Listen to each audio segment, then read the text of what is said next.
The Windsor framework dives into a complicated matter, which I would imagine in your conversations here in North America may come up as well.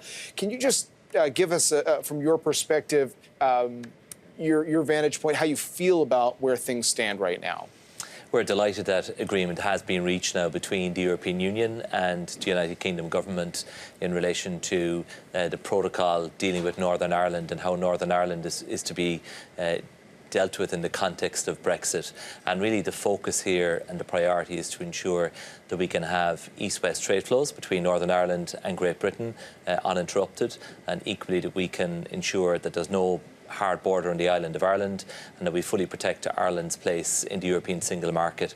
So what this deal does in effect is it ensures that Northern Ireland has the best of both worlds. It has access to the internal UK market uninhibited, and it also has access to the single market in the European Union of 450 million people, and it protects the Good Friday Agreement, and it ensures there's no hard border on the island of Ireland. So we think it's a really good deal overall, and we hope now that it can be implemented over the period ahead. So perhaps resolving some of the issues that had come up with the Northern Ireland Protocol previously.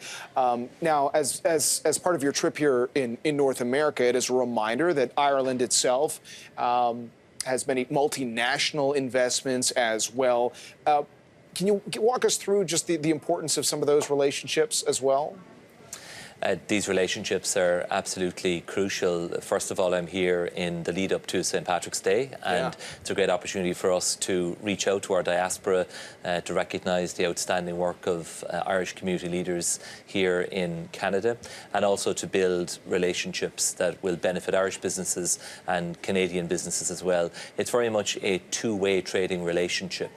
We have a significant number of Canadian companies with a presence in Ireland, employing about 8,500 people. But a similar number of people are actually employed here in Canada by Irish companies with operations here. So it's a mutually beneficial trading relationship, and I think both of our countries have common values in terms of our belief in multilateralism, the values we have of freedom of speech, of supporting democracy, and in a rules-based order for international trade. And I think it has served us well. So this is a very important relationship from the perspective of the Irish government. Michael, let's talk about housing for a moment. Of course, we know that inflationary pressures have been a theme around the world. Housing is a big issue in Canada and the United States, I should say, from a supply perspective. That could incentivize a lot of folks moving to Ireland, really leading to mass immigration to your part of the world. Talk to us about your view on that. How are you dealing with it? Yeah, we're working really hard, Kriti, to increase supply of all forms of housing, and it is a challenge. And we did have an interruption to supply for a number of years during COVID-19, but we are now making progress. We increased the output last year by almost 50%, and we have a growing population in Ireland. We have net inward migration. We have received about 75,000 people fleeing the war in Ukraine. We have others who come to Ireland seeking international protection, and we have others coming to Ireland because they see the economic opportunity in Ireland, where we have almost full employment, we have a growing economy, and there's a lot of opportunity there. So it does place pressure on the housing system, and as a government we have really prioritised investment in housing, in all types of housing, new affordable schemes, cost rental schemes. We're building more public housing, and we're working with the private sector to increase supply. So it is a challenge, but we are making progress, and it is a top priority of government to try to make significant inroads into that. Minister, on the subject of real estate, but commercial real estate, as you know, two major Irish banks have talked about some uncertainty there. Certainly work from home has become a new reality that a lot of people have talked about since the pandemic. So the demand issue with commercial real estate is one issue. And then, of course, there's the interest rate issue that everyone around the world is grappling with right now. What are you hearing just in terms of the outlook on the commercial real estate side?